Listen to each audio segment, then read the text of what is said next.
कुछ मामलों में टीटीएस हो सकता है। टीटीएस का मतलब है थ्रोम्बोसिस थ्रोम्बोसाइटोपेनिया सिंड्रोम। दरअसल इस बीमारी से शरीर में खून के थक्के जम जाते हैं, इसमें प्लेटलेट्स की संख्या गिर जाती है। कंपनी ने कहा मरीजों की सुरक्षा हमारी सर्वोच्च प्राथमिकता है और वैक्सीन को लेकर हम कड़े नियम हमने बनाए हैं।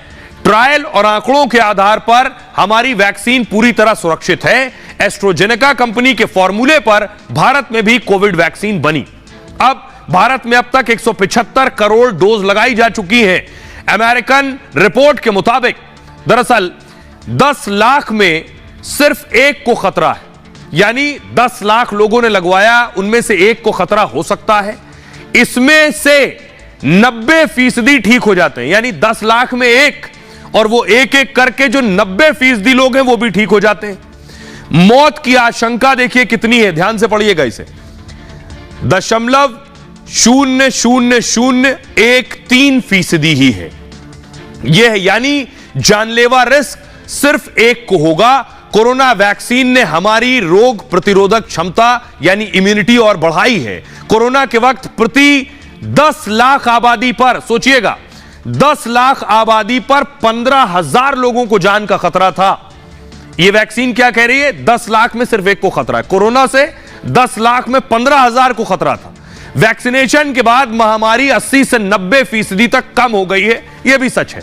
कुछ मामलों में साइड इफेक्ट चिंता की बात नहीं है, बहुत ही दुर्लभ मामलों में ही ऐसा होता है। भारतीय डॉक्टर यह कह रहे हैं कोविशील्ड लेने वाले पूरी तरह से सुरक्षित हैं, लोगों को डरने की जरूरत नहीं है।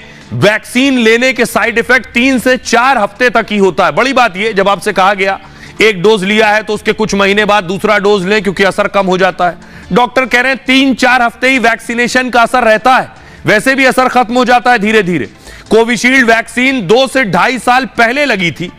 बहुत ही कम मामलों में इसके इफेक्ट देखे गए जो सामान्य उपचार से ही ठीक हो गए, भारतीय डॉक्टर से मानते हैं। हमारे साथ भारतीय डॉक्टर जुड़ रहे हैं, डॉक्टर अंशुमान सिंह जो कि स्पेशलिस्ट हैं, हार्ट स्पेशलिस्ट, दिल के स्पेशलिस्ट हैं। अंशुमान साहब, मेरा सवाल यह है कि हंगामा बहुत हो रहा है, सोशल मीडिया पर बहुत कुछ चल रहा है, क्या इससे डरने की जरूरत है, घबराने की जरूरत है, क्या कहेंगे आप? भारत में लगभग 200 करोड़ से ऊपर वैक्सीन की डोज लग चुकी है, जिसमें कोविशील्ड लगभग 80% है, मतलब 175 करोड़ के आसपास कोविशील्ड। इसके पहले यह कहना बहुत प्रीमेच्योर होगा कि वैक्सीन से हार्ट अटैक हो रहा है। हाल फिलहाल में ये जरूर चल रहा है कि डांस कर रहे हैं हार्ट अटैक हो गया, जिम कर रहे हैं हार्ट अटैक हो गया, उसके पीछे की वजह समझनी चाहिए।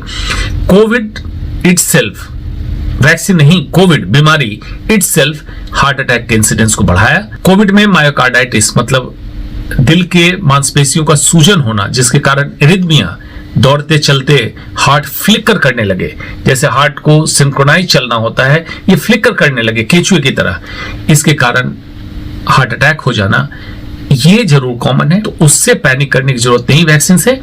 अगर आपको कोविड के दरमियान आईसीयू में भर्ती रहना पड़ा, रेमडेसिविर, स्टेरॉइड जैसी दवाइयां चली है, तो अपना हार्ट का चेकअप कराएं, कार्डियोलॉजिस्ट के पास जाएं, रादर देन की पैनिक करें। तो अंशुमान साहब कह रहे हैं कि कार्डियोलॉजिस्ट के पास जाएं, पैनिक ना करें। अंशुमान साहब, बहुत बहुत शुक्रिया इस तमाम बातचीत के लिए। लेकिन एक और जानकारी मैं दर्शकों को बताऊं कि एक खास किस्म का टेस्ट होता है, अगर किसी को शक भी है, डर भी है, तो एक खास किस्म का टेस्ट होता है, वो टेस्ट कराकर आप जान सकते हैं कि सब कुछ ठीक है कि नहीं। कोविशील्ड वैक्सीन के साइड इफेक्ट बहुत कम है।